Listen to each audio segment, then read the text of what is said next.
right, we're live. Not Memorex. We're live, and it helps when you hit record or go live. So I'm glad I caught that because I've done that once in the past and lost everything. Well, I think I got the audio, but anyways. So Corrie Corrigan, welcome to the Conquering Everest podcast. Thank you. It's great to be on here. And you've got the absolute best name in the world. You know what? It's so funny. So many people have said that to me. I was in dental for almost 20 years, and every time I would meet a new staff member or I'd go to a new office or whatever, people would be like, "Is that your real name? Like, that's seriously the name your parents gave you?" And I was like, "Yes, it is." And I'm like, "That's the coolest name in the country." It is. It flows. It flows off the tongue. So I'm just going to say too, so we're currently live streaming. We're live streaming to YouTube, to Twitch TV, as well as the Conquering Everest Facebook page. I just say that because when I turn this into the podcast in the next week or so, we want to let those folks know. Make sure you subscribe to YouTube. Make sure you subscribe to Facebook so you can get in on all the live action. But I'm going to go ahead and turn on our chat window too. So if somebody wants to send us, if somebody does log on, wants to send us a message, then we'll be able to see it. Hopefully not spam, but we'll see. All right, that's out of the way. Perfect. Corrie, first question I always ask everybody. It's not really a question. I just ask. I guess it is kind of a question. Go ahead and, if you wouldn't mind, share a little bit with our listeners and watchers about who Corrie Corrigan is. So I currently am a life coach. I'm an energy alignment coach. And so I work with female entrepreneurs to help them really stay in alignment with their business. And it's an interesting story because I got into this because I was in dental for almost 20 years. And my youngest son was struggling with mental health issues. And so I left work to be able to stay at home and support my son through his journey. And in that, obviously, then you have to support yourself with an income. And so I got into being an entrepreneur based on that. And how can I support my son and be at home and still have an income? And it slowly has just evolved into now working with women to stay in that excitement of this is the job that I want. This is the career that I want. These are the people I want to work with, and how to determine whether it's something you want or you're just doing it because somebody told you it's the thing you should do or it's the right way to do it or that kind of stuff, right? So I love it because I think a big part of my journey in becoming an entrepreneur, because it had to do with that mental health component, being now to be able to help other women come into that idea of you have that freedom, you have that flexibility to be home with your family, to honor, whatever your family needs. And especially now in this pandemic, when so many parents are at home, online learning, all of these other things, it's super awesome to be able to have the flexibility of having your own business and to be able to work from home as your kids need you to be there. You have the freedom to do so. Right, for sure. Let's go back in time just a little bit and kind of maybe start us off with where your story begins. Now, what you've shared with me is it sounds like it started around the age of 16. But let's go back a little bit further. What was childhood like for you? Childhood was actually fantastic. I had an awesome childhood. We were all my mom is Italian. My dad is British and Irish. So we had a big family. We always had family over, people would just pop in. And it was back in the day, A, before cell phones existed, and B, when you stopped in, you wanted to visit somebody, you showed up. If they weren't home, you got in your car and you went to the next person's house, right? Yeah. Our house was always the house people came to. So we always had company over. We always had cousins. And, we were a very close-knit family. So childhood was fantastic. We always had other people to hang out with and play with. And it isn't what it is today. Not that childhood today is not good, but we were always outside too, right? You weren't stuck in the video games. You were outside playing basketball in the streets and hockey in the streets and, manhunt and stuff like that, where you're out with your friends versus in the house with your parents, so to speak. So, which was good. And then, so kind of getting into your teenage years, you started getting into the relationships about 16, and it sounds like you didn't have a very good one. Yeah, so when I was 15, I actually is when I met this particular individual. And I was 16 and then moved out of my parents' home and in with this person. He was 14 years older than I was.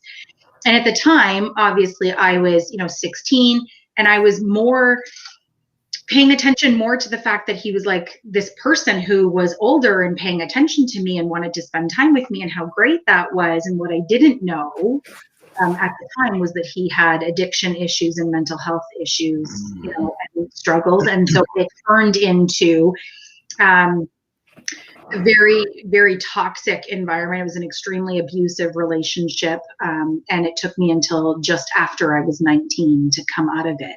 And not that, it took me 3 years to realize I wanted out of it. It just took me 3 years to build up the courage to be able to say, I don't care about what the consequences are to leaving. I actually just need to leave.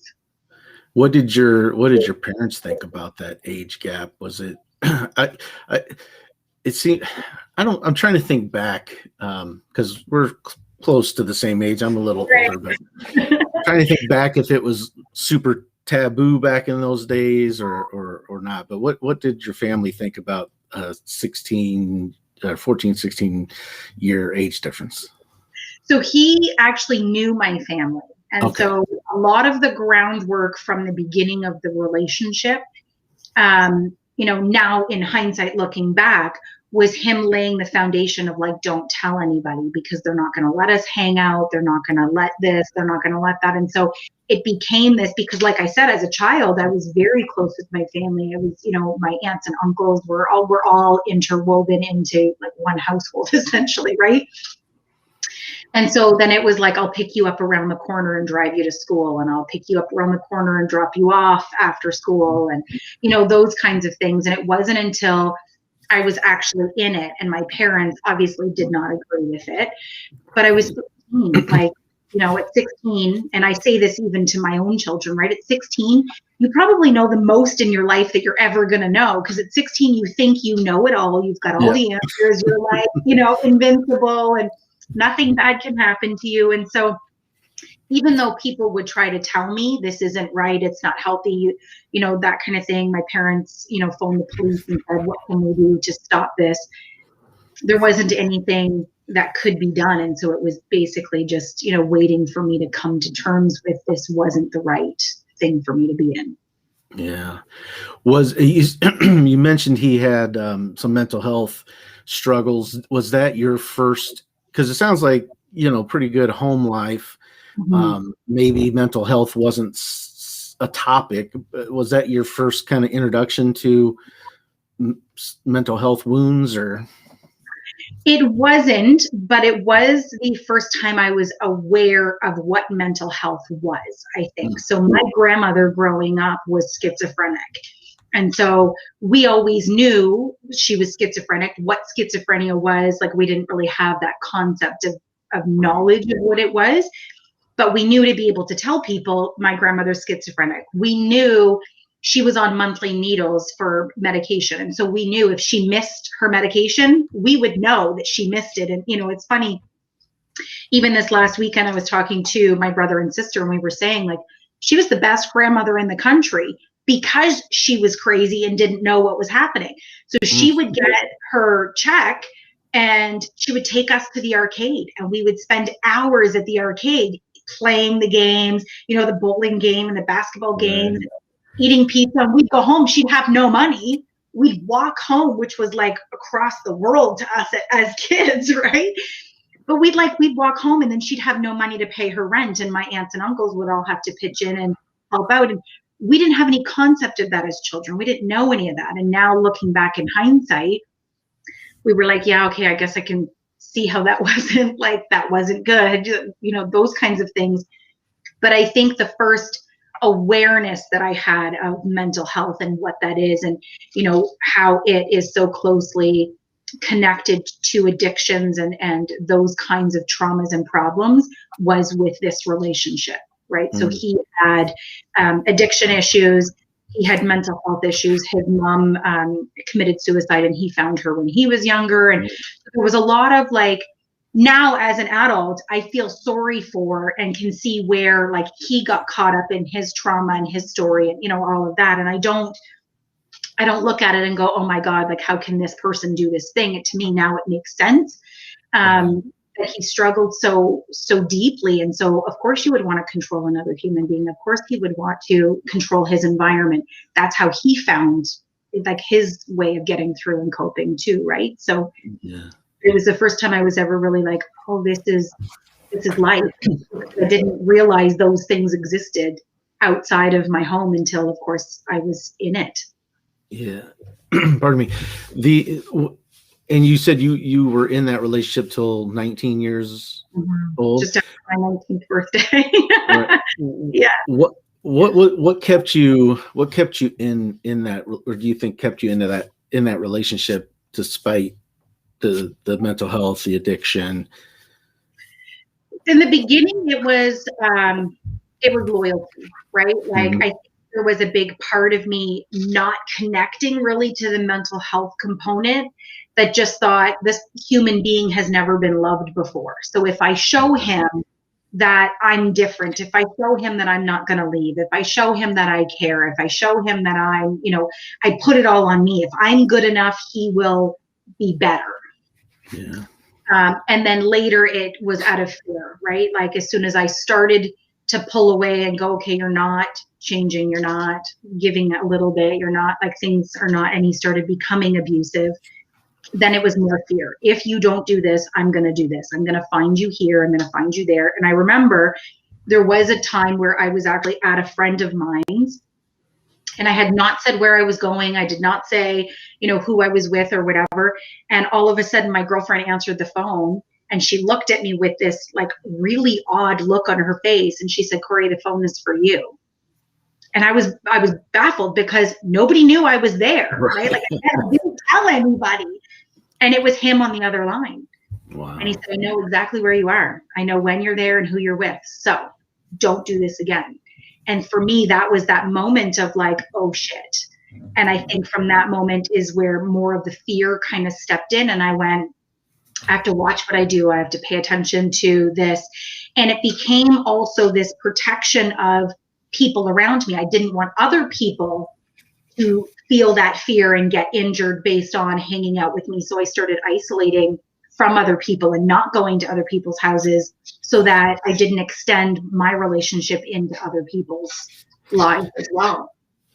And that's a story that I feel like a lot of folks will resonate with, because, you know, you're in a relationship and there's that caregiver side of most of us that we, like you said, well, if I'm the best version of myself, that's gonna overflow into their lives. And then when that doesn't work and you start to taper back, then, you know, you either have threats like you had, or you know, I know situations where the person's like, well, if you leave me, I'm going to kill myself, stuff like that. So they try to lure you in with the guilt. But what was it for you? When you finally you were able to get out of that relationship, what do you feel was your motivator for that? Because like you said, sounds like you were scared of what he may potentially do, but despite that fear, you still found a way out. So I think there was this running theme for me of there's got to be something more to life. Like this can't be it. I didn't come in here for this shit right here. Like there's got to be more. And so there was always that search of like, what is out there? What else? This can't be it. This isn't what my whole life is going to boil down to like this right here.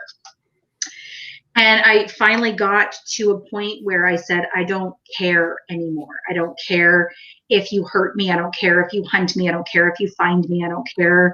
I don't care anymore, because whatever that consequence is has got to be a better option than this right here. Yeah. And so I left and I went and I stayed with a girlfriend for a couple of weeks, and her husband was a police officer. So I knew for the most part, like, even if he found me, he wasn't going to come knocking on the door, right? Like, right. the person on the other side is not going to be as nice or, as fearful as I was at the time. And, she would come to work with me when I worked my shift so that way he didn't show up at work and there wasn't, that kind of stuff. And then I moved back in with my parents.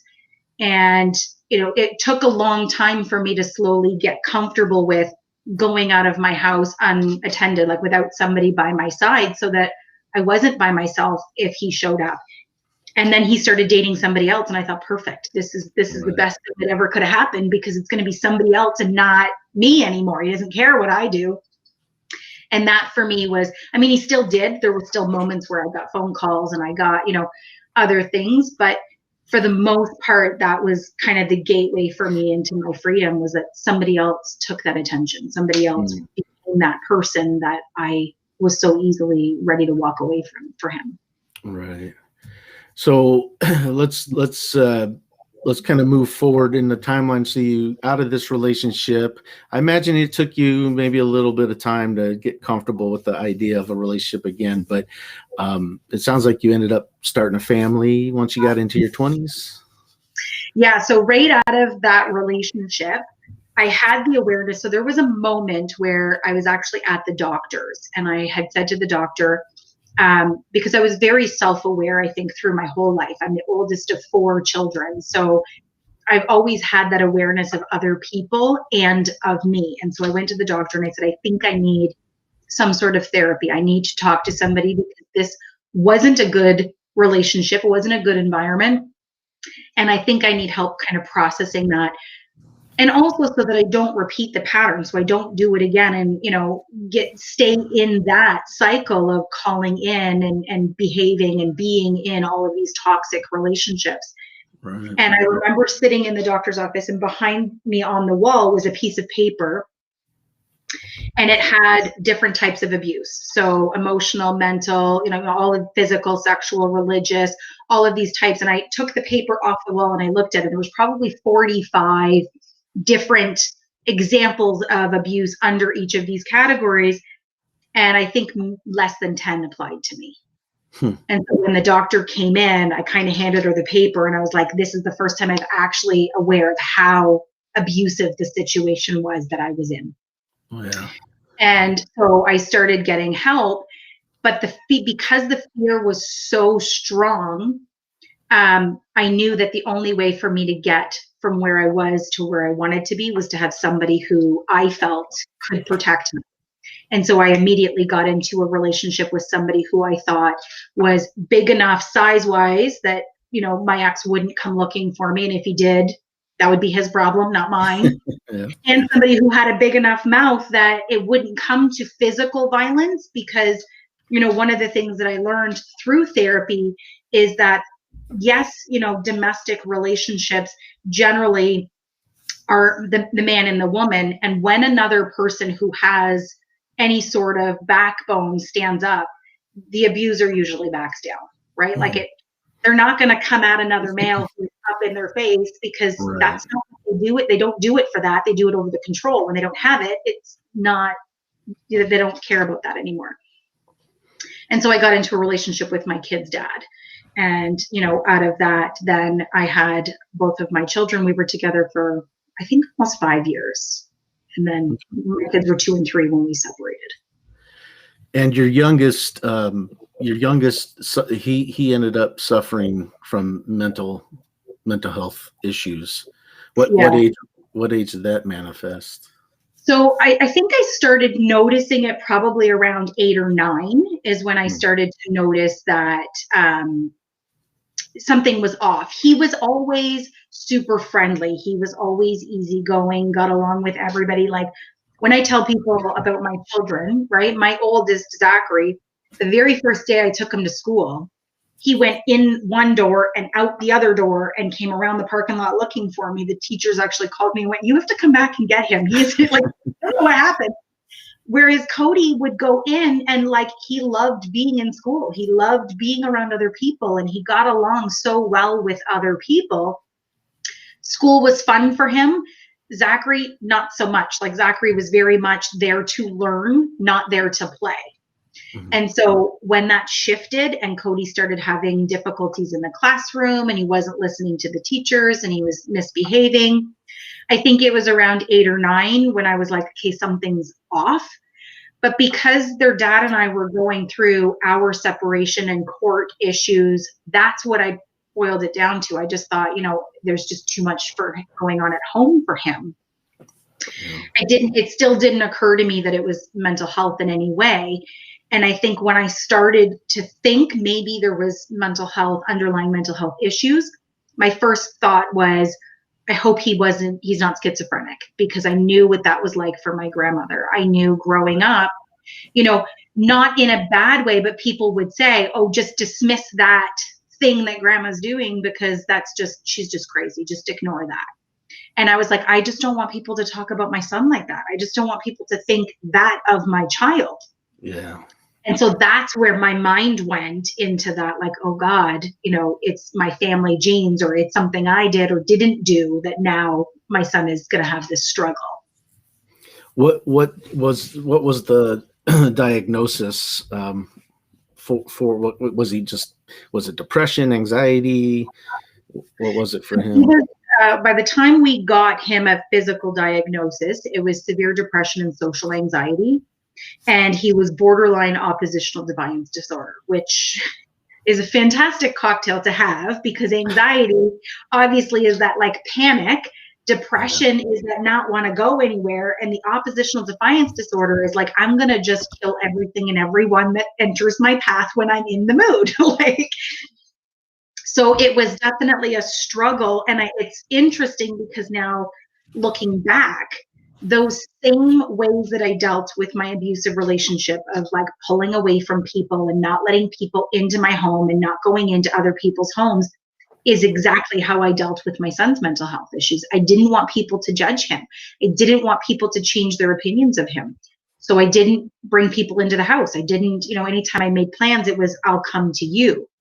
And if my son was having a bad day, I canceled. I didn't go. And so it was a repeat pattern of that isolation of, I just don't want people to see what is happening here in my home. So I'm going to take it outside of my home so that you only see what I want you to see. Yeah, I think that, and that's for me, I I came face to face. So I was diagnosed just a couple years ago with severe depression and generalized anxiety disorder, whatever it's called. But for me, as I look back and I would reflect back to my childhood, I could see the patterns and the different ways that developed. But for so many years, when I suspected, I knew like I wasn't, I didn't feel right. And it really didn't, for me, it was probably late 20s when I started to suspect that I had depression. But it was the stigma. It's like, I don't want to be called crazy. I don't want people to just shrug me off because, oh, he's got issues. So, I held on and held that in for so long that it finally, there comes a point where you can't hold it back. But that stigma, I think that scares a lot of people when they're dealing with something, just don't want to be labeled. Absolutely. And I think too, from society's perspective, is that women have a lot easier of a time to communicate and talk about their feelings. And I think men in general, aren't taught to vocalize more, like you're a man, buck up, keep it together, all of these things. Whereas women aren't taught that. So we keep quiet for different reasons than men do. But I think that when it comes to depression, it's hard being the person in it. Like I say to Cody all the time, I could never tell his story because I don't know what that's like. Yeah. But I know as a parent, trying to keep people from seeing that, because I didn't want people to judge him. And then his fear of people are going to judge me and what are people saying? And, and I think as a boy, as a teenage boy and hormones and everything, he got into this, like, I just don't fucking care. I don't care what people think. I don't care what. And then it became almost a defense mechanism for him, where he would just push people away on purpose, because if I push you away, then you can't judge me because I've already eliminated you from my life. Right. And did you say he was 8 or 9 when this started to kind of manifest? Yeah, with so it them? was 8 or 9 when I started noticing like behavior changes. By the time we got a physical diagnosis for him, he was 16 or 17, but it really hit around like 13, 14 is when it became like this something needs to be done. And I remember he was 17. It was just after his 17th birthday when I had him committed on a Form 1. That's what's called here in Canada as a Form 1, and it's like a 72-hour hold for an assessment in a mental hospital. And he had basically left the house and said, that's it, I'm done, you will never see me again. And so when the police had him, took him into the hospital, they chatted with him and what have you, that was that pivotal moment for my family where they released him. They said he was not a danger to himself, he was not a danger to other people. They let him go after 72 hours, and I think it just kind of all hit him at one time, and 24 hours after they released him was his third suicide attempt. And so that was my moment where I went, okay, so there's nobody else out there. This is all on me. I have to do this for me, for my son, for my family. And that's when I left work. And I was like, okay, my career needs to come second to my children, because up to that point, again, I left my kids' dad when they were 2 and 3. So I was the only source of income for my household. And so there came that point where I tried so hard to keep both things together. And when I realized one thing was being sacrificed and the thing that was being sacrificed was my child, I was like, yeah, that can't happen anymore. He needs to know that he is number one to me. Yeah. And not only do you have the fear, right? How am I going to pay my bills? Entrepreneurship is definitely a peaks and valleys, right? As far as income. But I would also imagine, like, and correct me if I'm wrong, but I'm thinking at that point in time when you made that decision, I mean, you weren't an expert in mental health, right? You were just a mother that loved her son to the point where she knew she had to make extreme changes. So kind of take us through that journey of between you and him, when you focused all your attention on him. What was that like? It was interesting because after the age of 12, children are allowed to make their own medical decisions. So as far as therapy, which again, I did coming out of my abusive relationship. So I knew the value of a therapist. I knew the value of getting help and talking to somebody, right? Yeah. And so trying to get my son help, the response on the other side was always, he has to agree. And if he didn't agree, then that avenue was closed off. And so we tried multiple different avenues, and we did get a really good psychiatrist. But again, everything is, and I'm sure you ran into this as well. Today you might feel great, tomorrow morning's your appointment, you wake up, you feel like shit, you're not going.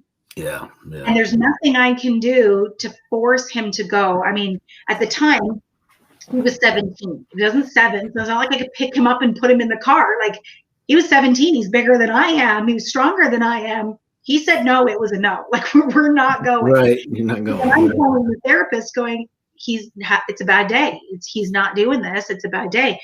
And from their perspective, they can only do that so many times before they say, well, there's other children who want to come who we need to help as well, right? So there was that whole, kind of hot mess happening in my home at the same time that, again, realizing the value of therapy, I went, I need somebody.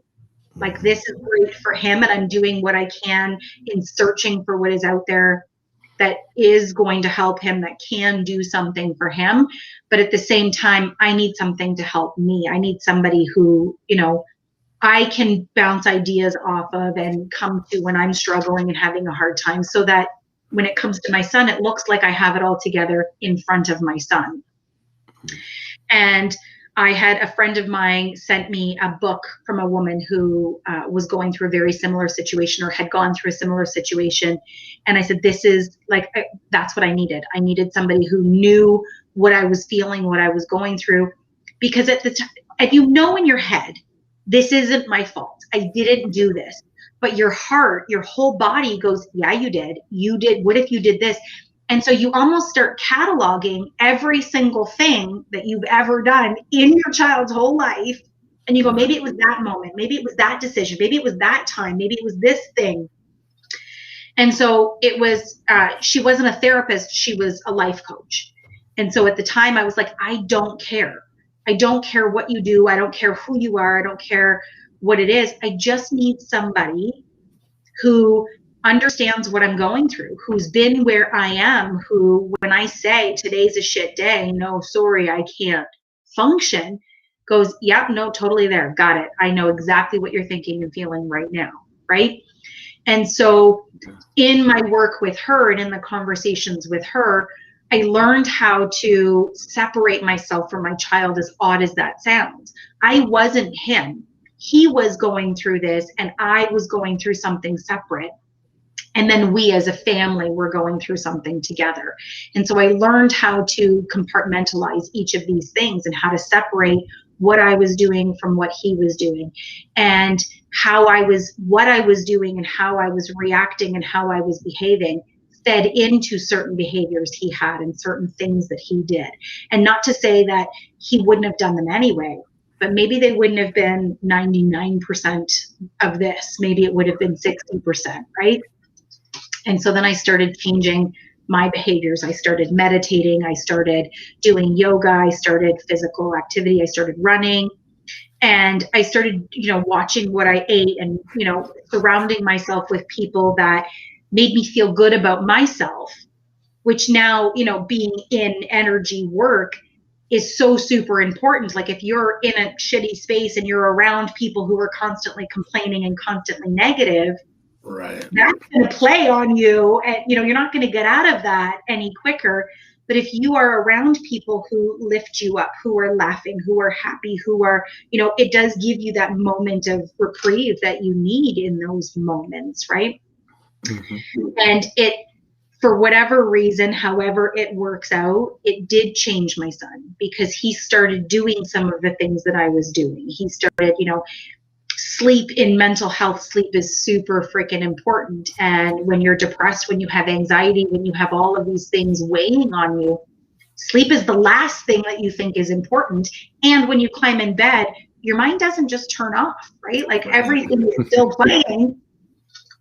So then he would say to me, what can I do to sleep? And I'd start getting him into meditation at nighttime. And then the more sleep he was getting, the better he was feeling the next day. And he started to notice, if I do these things, then I have better days. They weren't the best. They weren't, he wasn't back to normal, so to speak, but he definitely was functional. He definitely was manageable. And things started to get better. And, later on, him and I wrote a book together. And we sat down and we went over like timelines, like what happened and what was this and what was that. And I said to him, what can I share and what can I not share? And he said, you can share anything that helps other families avoid things that we went through, or help them feel like they're not alone in this journey, because we're not the only family who went through it. He's not the only person who's ever struggled before. Yeah, that's so important, that not feeling, because when I was going through my depression, I felt totally isolated, and I did have a hospitalization stay. I stayed for 5 days, and even though that was super scary, and I didn't want to be locked up, the younger generation won't remember, but the Jack Nicholson One Flew Over the Cuckoo's Nest. That's all I thought on the drive, because I had to have somebody come. They drove me to this place, right. And it was like I wasn't in a cop car, but it felt like a cop car, and right. I just kept, that movie was playing in my head, and I'm like, oh, this is going to be, what is this going to be like? But when I got there and I got around, I started to meet all these other broken people, and although they had their own types of brokenness, there's a bond that gets created. But you had said, something like, when you're depressed, some days are just shit days, and that's so true, because when I went through my depression, so funny thing is about the age of 40, I got into speaking publicly. Mm-hmm. And then I was going down kind of the path of motivational, inspirational talks. Right. And I did a lot on, I spoke a lot on positive, thought of positive, or positive mental mindset, and then all of a sudden I got depressed, and I was Right. just like in bed, and I knew all the things that people tell you to: get up and exercise, eat right, this, do this, get yourself, and for almost 2 years, I knew what I needed to do, but I couldn't do it. There was just this block that I would just be in bed all day and all night. And then I think what really changed for me, and it sounds like this kind of changed, this is what happened with your son, is when he saw what you were doing, he started finding little victories. Because I think when you're really down and out, you just want to be cured. I want to wake up and be fine. But for me, what I started is, I said, okay, I've been in bed better part of a year. I've been laying around sleeping. Tomorrow, instead of trying to be cured, I'm just gonna, tomorrow I'm gonna get up and take a shower before 8:00 at night. And I did it. And then that was like a small victory. And so it kind of sounds like that's happened to him, is once he got into meditating and he was able to find himself to sleep, then that's a big deal when you're going through something like that. So when as you went on, because how old is he now? He will be 20 next month. Okay. And so how has his life transitioned, from 15, 16 to now? Where is he still struggling with the mental health, or is... It's amazing because it seems like it was such a long process, and yet trying to pinpoint like the time that things turned around is so difficult. But at some point, he was 18 for sure, because that's when we wrote the book. But there was at some point where we just kind of looked and we went, we actually don't have these problems anymore. We're not going through these things.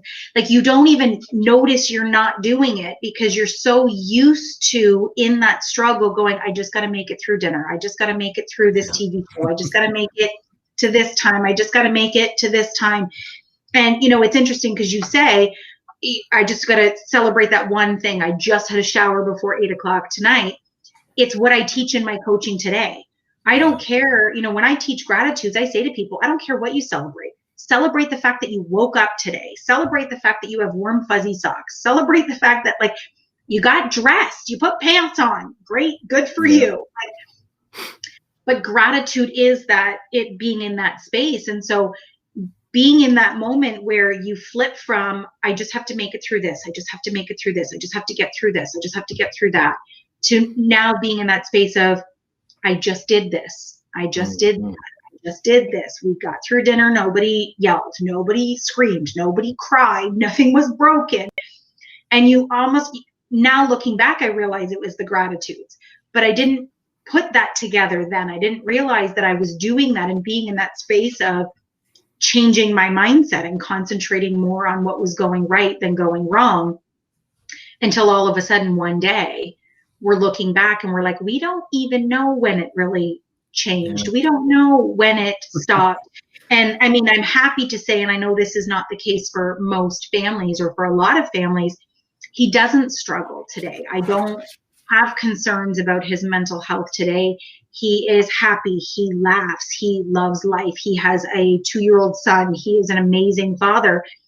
He doesn't struggle the same way, or even close to the things that he was going through years ago.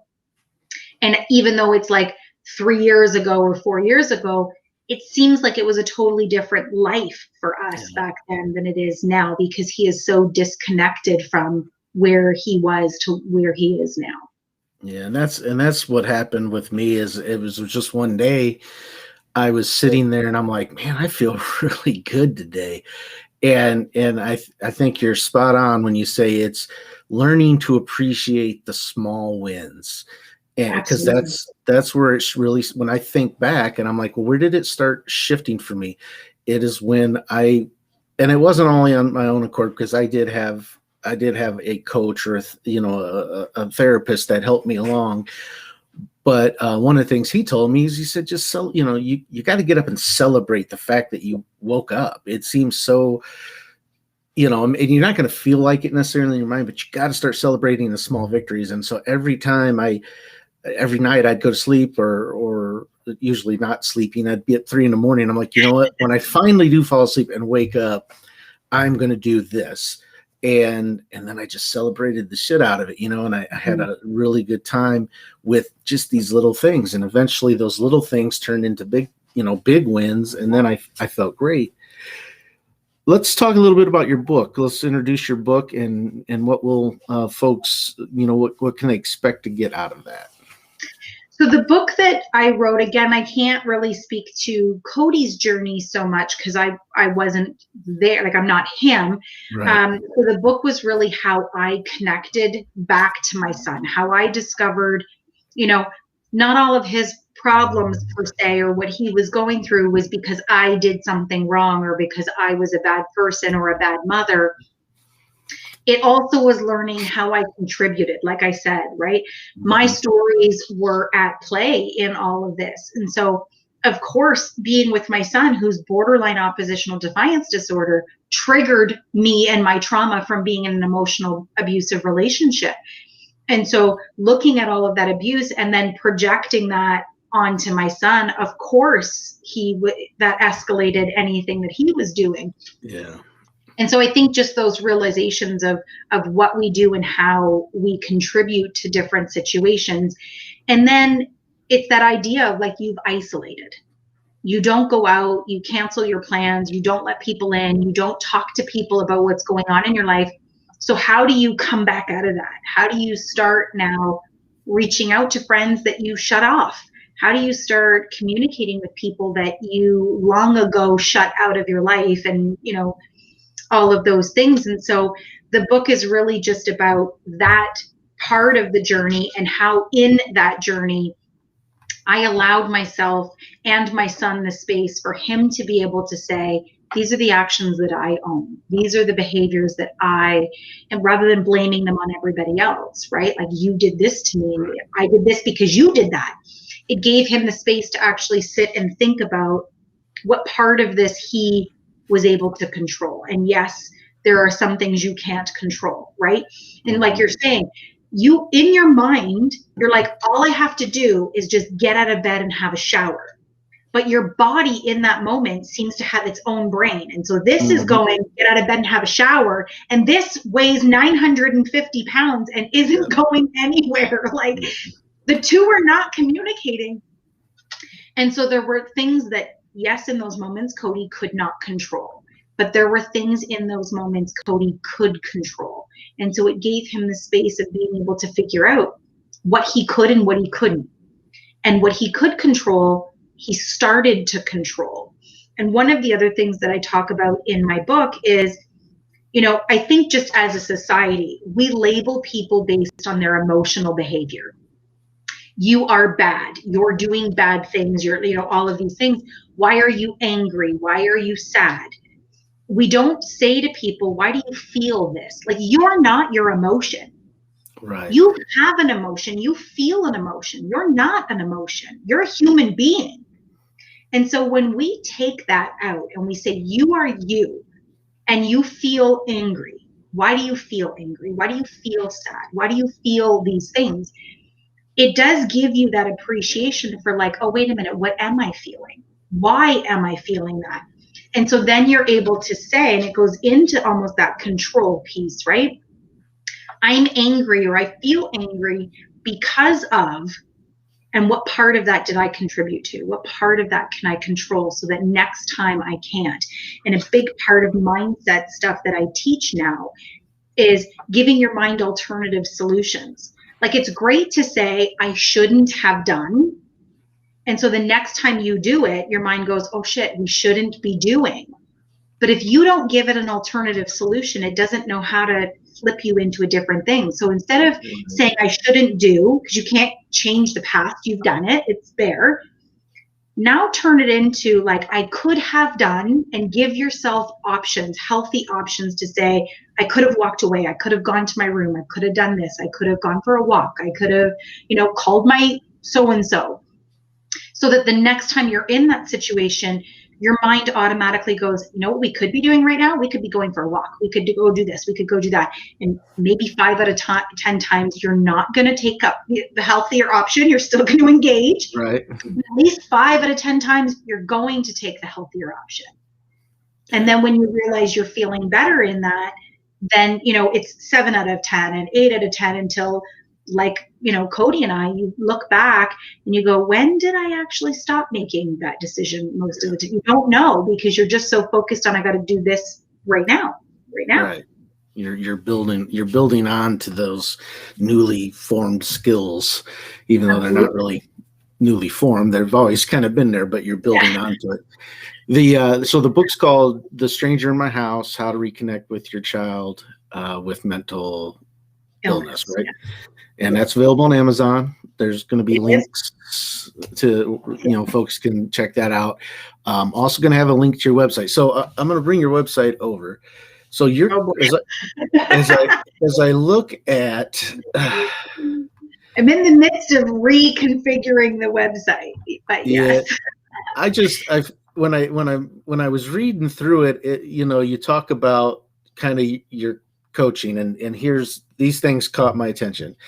Mm-hmm. The energy healing, right? And is it and Reiki or Reiki? Yeah. I'm not sure how it's pronounced.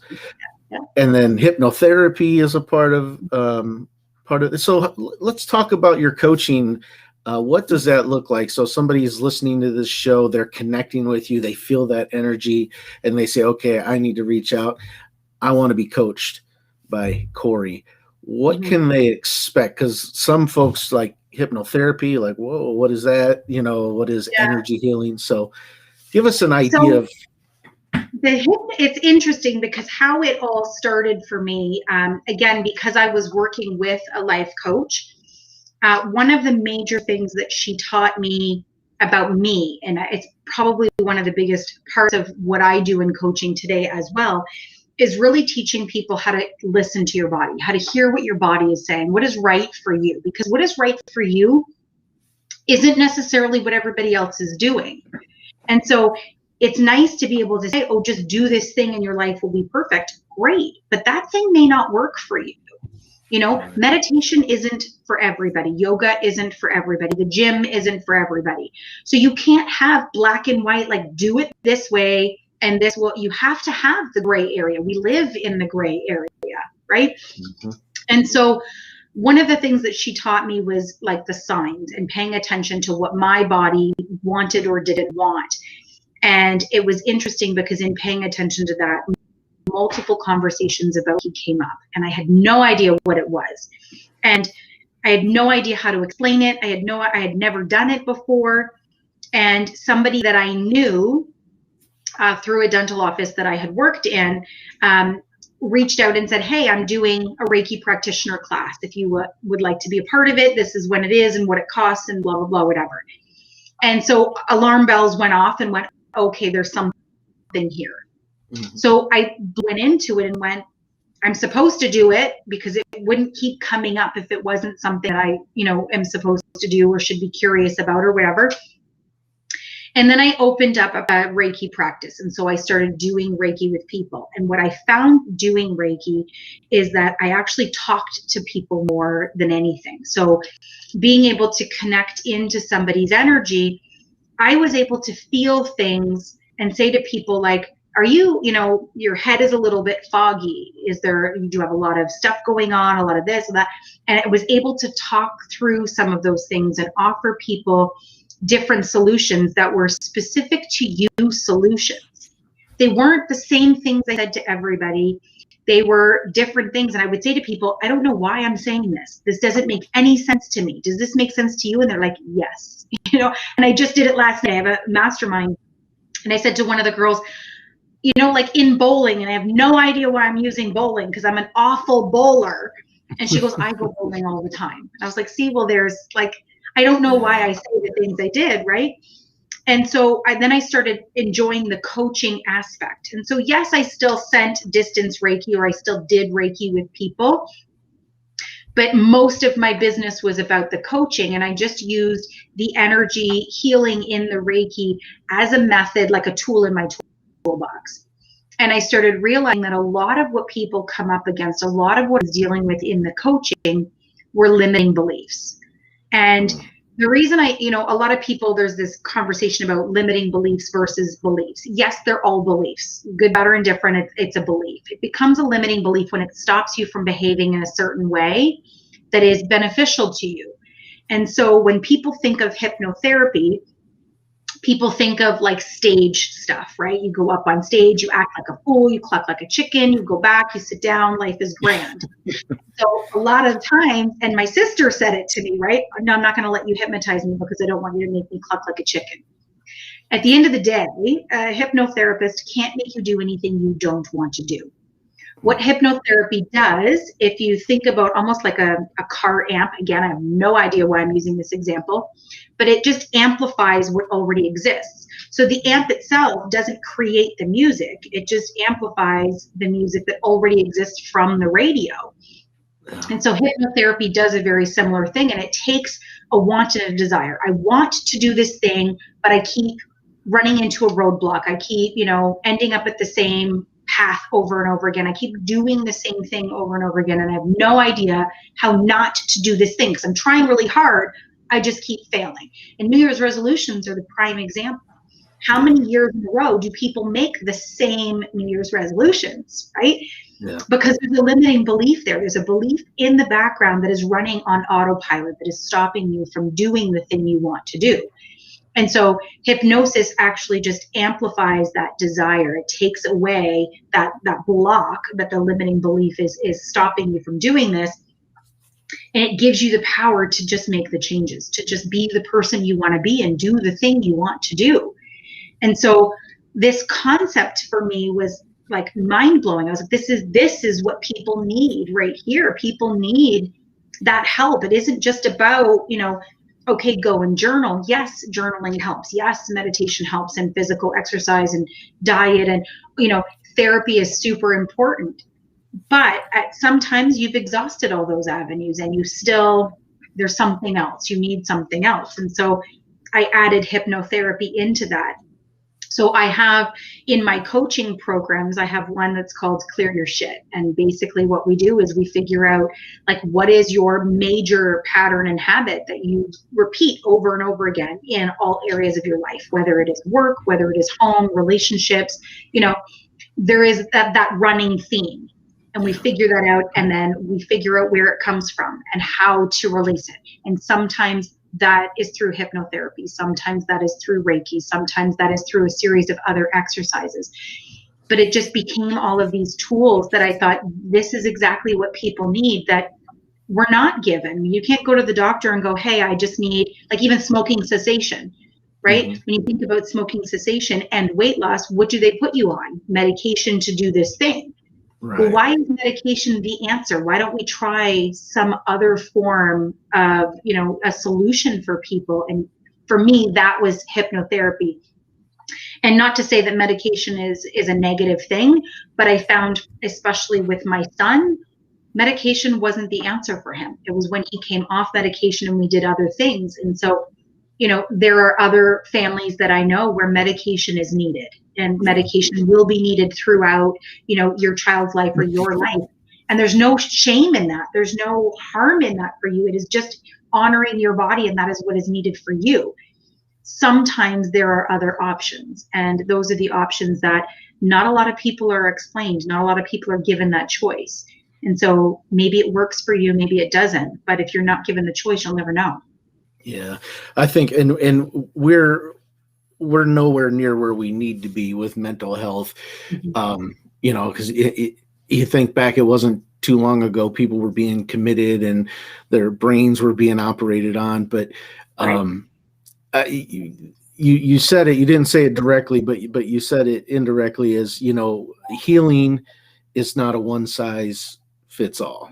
Because I've known people in my, when I got into meditation, I like to meditate, but I don't do it like I was taught. Like when I was taught meditation, it's like, okay, you're going to clear your mind of all thoughts. You're going to let them roll off. You're going to sit there quietly in, cross-legged for 45 minutes and it's like, okay, no, 45 minutes is not going to work for me. Sitting cross-legged is not going to work for me. And telling me to not think is like telling, a thirsty man not to drink, right? Because so for me, meditation takes on a different form. It's about 10 minutes of solitude, and then I usually put on a little music, and then I get lost in my thoughts with the music. And for me, that soothes my soul and it heals me.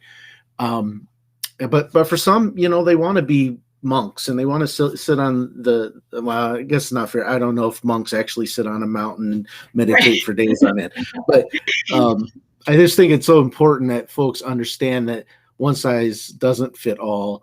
And doctors, unfortunately, in the medical field, to them, it's all about throwing medication at you, throwing medication and like you said, it does help. I've done medication and it helps. There's a time and place for it. But I know somebody I'm very close to that medication does not help at all. And, and so that healing's got to come from a different place. Yeah. And I can't believe we're already approaching an hour. I feel like we could probably sit here and talk about this for another hour, but I don't know if people listen for more now. I don't know, if you're anything like me, you probably wouldn't make it through an hour, but so people want to find you. You got your website, Corrigan.ca, right? You're in Canada, but your location in this world does not inhibit your ability to coach, right? I'm guessing a lot of your coaching is remote, especially with. Yeah, most of what I do is online. Once we are able to do live events again, I will do live retreats. But right now, because everything is restricted, everything I do is online. So you can book a call with me through my website. You can find me on Instagram or Facebook, reach out and just, and it isn't necessarily one of the things that I like people to realize is I'm not one of those coaches that is going to pitch you from the second you reach out. I don't like that shit and I don't do it. So it isn't about reach out to me and the first thing I'm going to say is, oh, you're in your shit. Okay, well, here's the amount of money you need to pay me for me to help you out. Right. I give people, something. I want to give you a little bit of reprieve. I want you to be able to catch your breath. And at the same time, is it, something that benefits me? 100%, because I need to make sure that the people I work with, A, are aligned to who I am and how I coach, and B, that you're coachable. You might be in your shit, but you might not be ready necessarily to get out of it. You just want to be able to catch your breath, and that's okay. It's okay to say, I just need a moment of catching my breath and feeling like I'm a human being again. That's cool too. I never say to people, I can't help you. It may just be, a simple thing that I give you or a simple exercise, or, maybe I refer you to my Facebook group. I do tons of live videos in my Facebook group, giving people tips and strategies to kind of help. And I have different freebies that I give away. And so sometimes it's that stuff I'll refer you to, like, here, I'm going to send you this freebie that I did and, kind of help you out that way. And then there are the people where I think, what, this is where my mastermind or my program will help work it in.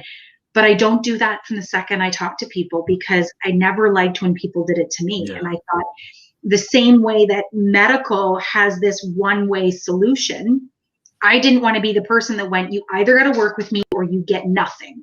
Right. There are lots of different avenues to get help. And again, because it's not one way for everybody, what I teach people is specific to you. Like, I'm going to teach you how for you this is going to work. And, even with meditation, one of the things I tell people is when I first started meditating, right, I did exactly what I was taught to do. So I sat on the pillow and, palms up, crossed leg, and I closed my eyes and you're trying to clear your mind, right? Because that's what you're told to do. Turn it off. Like it's a light switch of some sort that you're just gonna and I for a second, maybe there was nothing happening in my brain.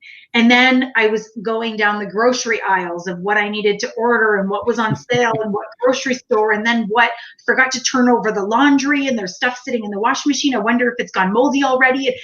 And I opened my eyes and I was 45 seconds in. Like I literally hadn't even made it to a minute. That's the reality of meditation. Like in all fairness, that's how it starts.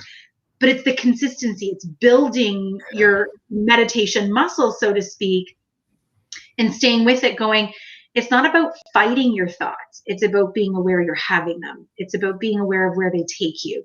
It's like, what am I thinking? And then, okay, now I let that go. And now I'm going to bring this back.